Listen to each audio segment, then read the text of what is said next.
All right, we're back again. Wednesday night special. Here, back at Pete. John made it tonight. Yeah. Didn't have to work late, so but Pete got started without us. I ran out of excuses. So he pulled the dash bezel forward, and he's on wiggle duty to wiggle the wire while Pete gets under there and tries to see where it's at. Maybe that'll be next on those Christmas parts. So, Okay, tell me when you're ready. That job. If you pass me his LED. Yep. His. Well, that one, yeah. It's up under the front of the dash. It's under the front. Okay. Lightsaber. Yeah, coming at you. There you go. That's bright. So they're in there getting their hunt on. Another thing we got to do today is we're going to change out this bit of weather stripping. It's like rusting and bubbling up.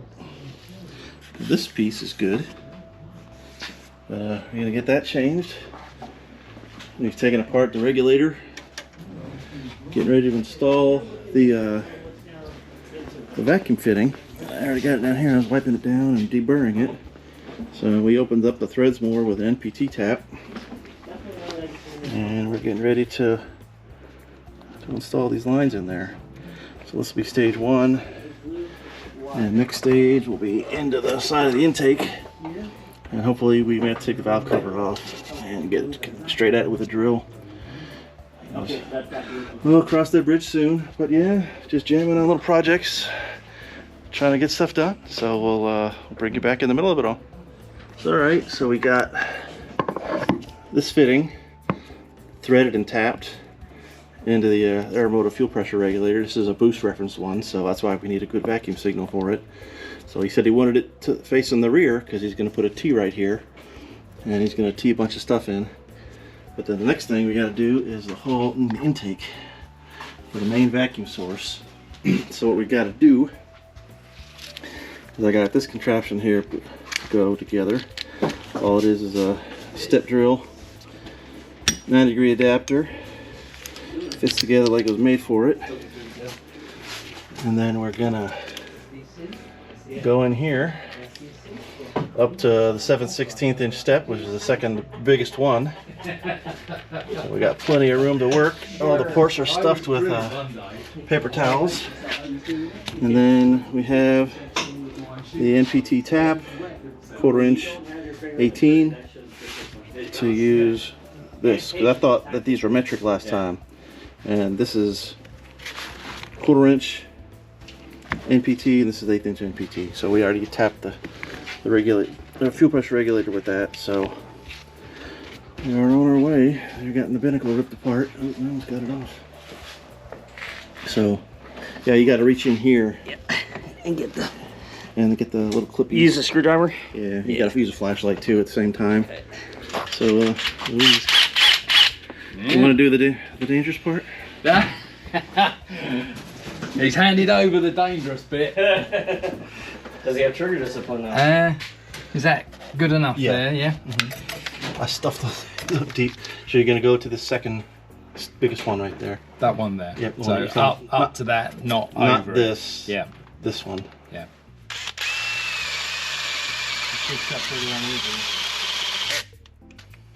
So that's just the clutch on the drill. Okay, so that's the first one.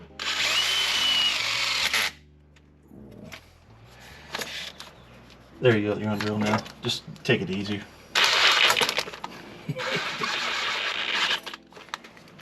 You may need the speed or something like that to do it, just to get a bite out of it.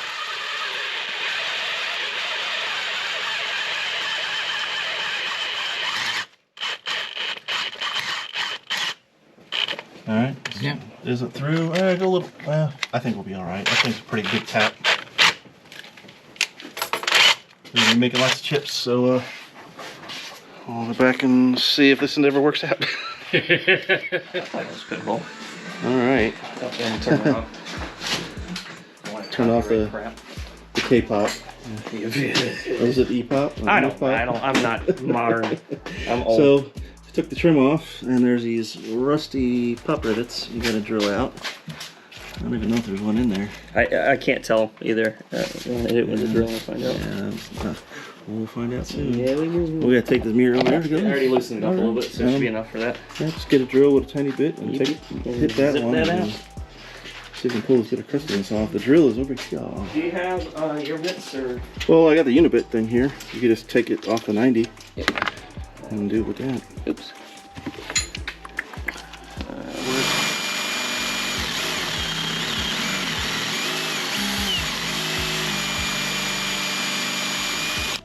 And that. You ever just spin? Yeah. Did you pop the head off? It looked like it Yeah, got the head. Yeah. So that's fine. Ready?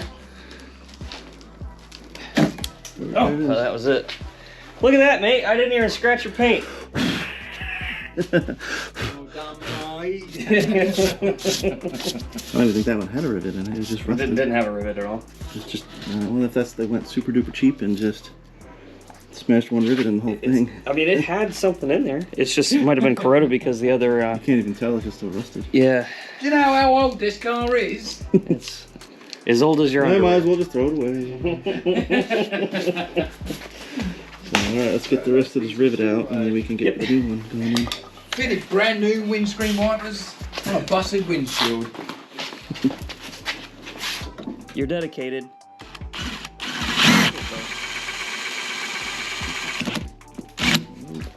Go.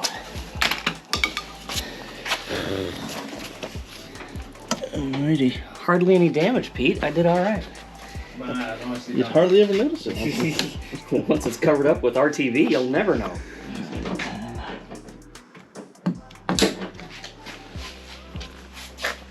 Be careful when it pops, it doesn't come down and hit the paint. Oh, that's what it looks like once it's finished. So I'll knock these off. It's gonna be tight. There it goes. That's gonna have 66% more rivets than it had before. That's a fact. Rude. Science and numbers.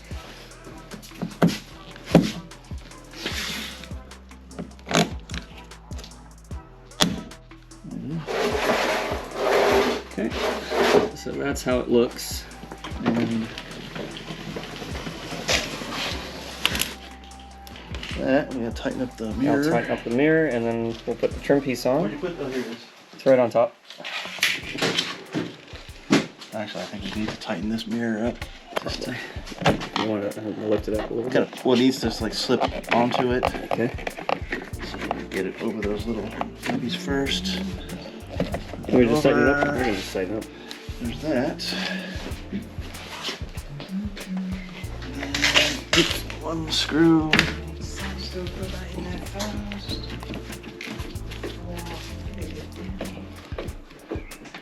Alright. Okay. What, oh, here it is. And the socket's inside. So, and Mike's just tightening up the mirror because we loosened it up to get to the trim.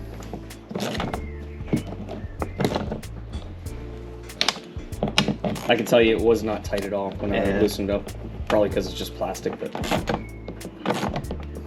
it was like ½ pound. Oh, yeah.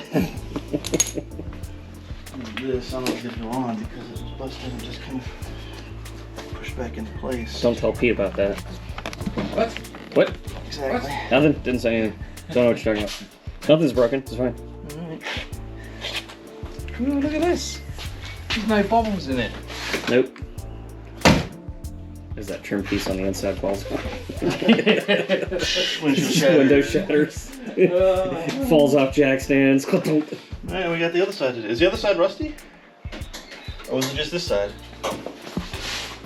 Yeah, no, it needs doing as well. Okay. There we go. We're still going. It's now looking tidier. You want to show them the engine compartment? You can show them that. Yeah. It's time for a beer. Time for a beer. The trouble with doing cars when you're old men is getting in and out of them when they've got roll cages. Ugh. Getting in and out of them, period, with or without roll. So, carburetor's back on. We've been doing the boost and vacuum. Up to there, round. Scary drilling that out and tapping that. That's where we're going to go internally through that grommet. Carries on over to the BTN. To the back. I've got to put the hat back on. And then that will be the front end done.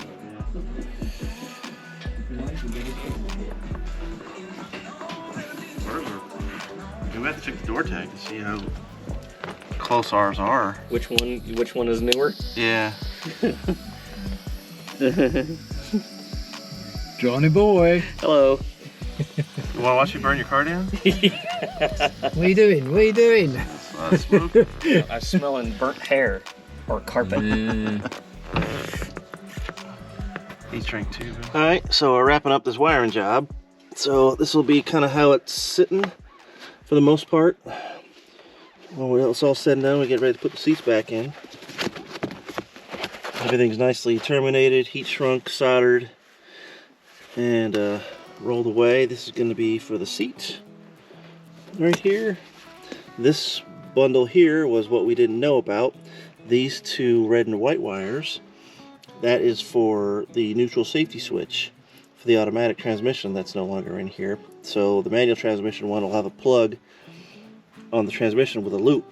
So if you disconnect these two wires, and you won't get any crank anymore.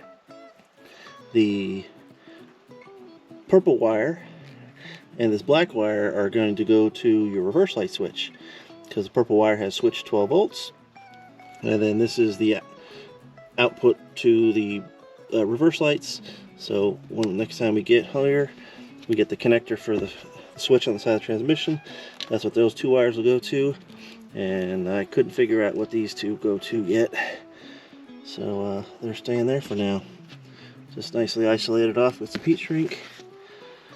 And we took the console out because it just needs a lot of love under here.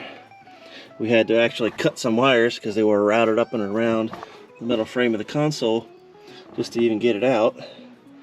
And yeah, rejigger this. We're gonna get a new we'll probably get a new ashtray replacement section for the console, because when Pete's all strapped in with the 5-point harness at the track, to put the fuel and your fan switches up on the dash, you can't reach them.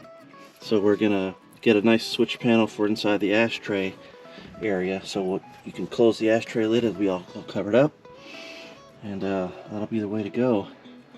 So, but I figured out this is the wire we need to run down to the the signal. Oh, what do you call that thing? Output speed sensor from the transmission. Yep. To make the speedometer work. So at least we identified that. We just got to put the binnacle all back together and the switches. So yeah, it's almost 11 o'clock at night, and we're getting ready to shut it down. We got to replace the rubber weather strip on the driver's side of the car as well. You press the button, turn it on. And this has got to wait till next time to finish putting the intake tube back on. We need vacuum cap plugs. Still undecided if I'm going to weld this shut or not. But yeah, almost there. You already filmed this stuff, Pete? Where all the lines are going? Yep. And routed. We're going to get a nice proper vacuum line cap for that next time. And yeah, almost there. Just mostly wire again. Yes. So, alrighty. So signing off from another Wednesday night special, and we'll catch you guys in the next video. Will do. Woohoo!